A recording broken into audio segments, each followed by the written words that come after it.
Terbang tinggi si burung helang, hinggap sebentar di pohon jati.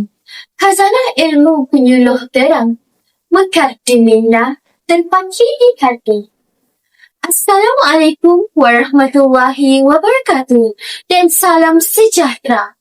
Gema salam pembuka bicara, saya Nur Alisha binti Muhammad Yusri dari Sekolah Menengah Kebangsaan Bandar Baru Sentul, kod sekolah WEA 0217. Tuan-tuan dan puan-puan, lihatlah naskah yang saya genggam ini. Secara luarannya, ia tertera satu tajuk dalam bahasa Inggeris yang cukup gah di mata masyarakat. The Art of Thinking Clearly.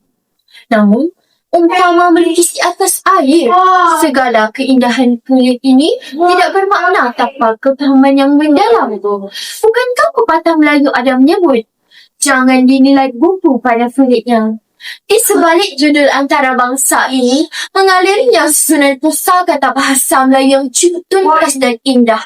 Naskah karya Ralph Dobelli yang telah diterjemahkan ke dalam bahasa kebangsaan kita ini sebenarnya merupakan sebuah gembara intelektual.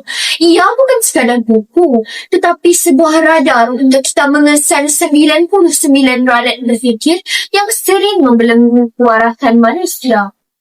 Hari ini, izinkan saya mengupas, menggelitik dengan anda semua bagaimanakah naskah ini mampu mengubah cara kita melihat dunia.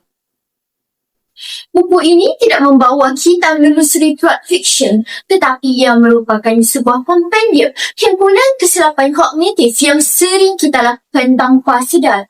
Bak kata pepatah, kerana nila setitik, rosak susu seberanga.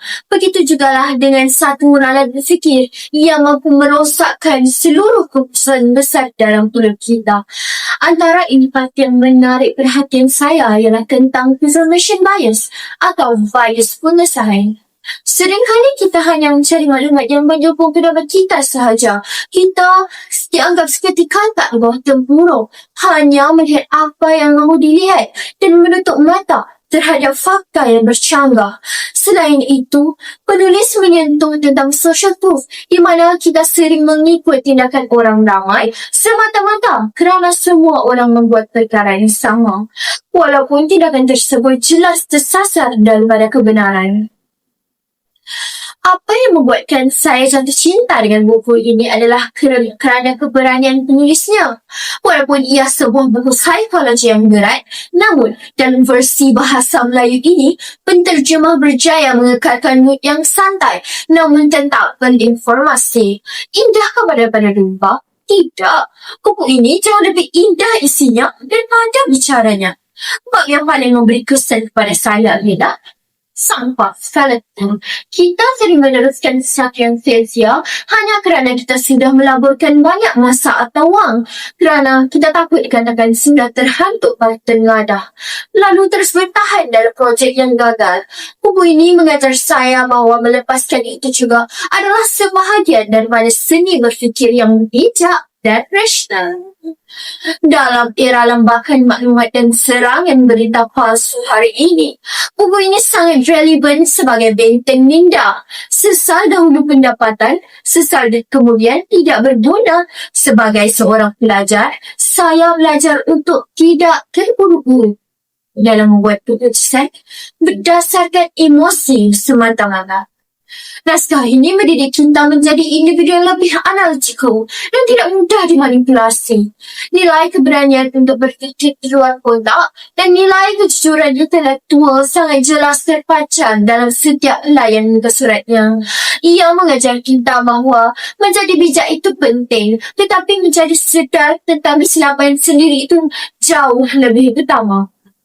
Sebagai kesimpulan, The Art of Thinking Clearly karya Ralph Dobelli bukan sekadar buku untuk dibaca, tetapi ia adalah sebuah cermin untuk kita melihat cacat celah cara kita berfikir. Saya menyarankan naskah ini kepada semua agar kita dapat membina masyarakat yang bulat air kerana pembentung, bulat kata kerana muafakat, masyarakat yang matang akalnya dan jelas fikirannya. Sebelum saya mengundur diri, ingatlah pesan Dr. Berry. Kita hanya perlu melihat separuh air yang masih berbakti di dalam gelas dan bukannya melihat separuh lagi yang sudah kosong. Maka, marilah kita mula berfikir dengan jelas. Hanya sampai di muara sungai, singgah berteduh di pohon sena.